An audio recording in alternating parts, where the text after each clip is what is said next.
were you doing in that spare time? We know you've been acting, doing other projects, so talk about that. Yeah, so I didn't really leave with a plan. I know a lot of guys, when they move on from WWE, they have, okay, I'm going to go have my singing career or whatever it would be. I really didn't have a plan. I just knew that whatever I was going to do with my life over the next few years, I didn't want to be doing what I was doing at the time I left. So I kind of just thought, let's see where the wind takes me. And I was very lucky. I got a couple of acting opportunities very early on. I'd done some acting through WWE studios prior to that, which kind of opened a couple of doors for me.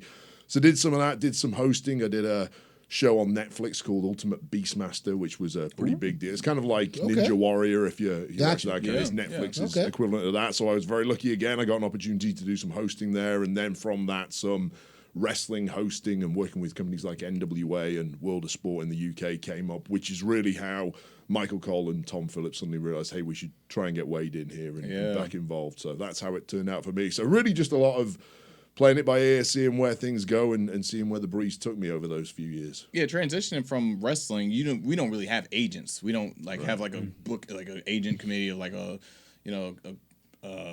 what's like LeBron's team, like an agent, like an agent or publicist and all those guys. We don't have that. Was that Clutch Sports? Yeah, exactly. You don't have like an agency, right? Agency, stupid. Agency to like really like get us into the door with pro wrestling. We kind of like once again we go where the wind takes us. We're kind of figuring things out. So transitioning from that to like getting agent, getting all these things, going for like auditions and stuff like that. Was that like a whirlwind for you a little bit? It was a little.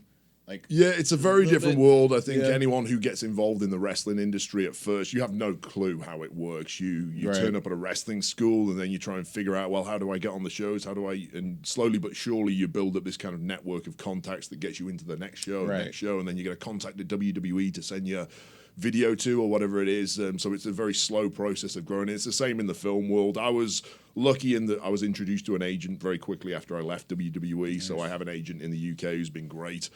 Still working with him to this day for stuff outside of wrestling. But yeah, that's it. You need somebody like that to really help navigate you through, because Netflix aren't just going to pick up the phone and say, oh, let's call him. They need to call an agency who then says, here's the guys we have who fit the criteria of what you're looking for. So it is kind of a gatekeeping methodology, especially for the higher end stuff.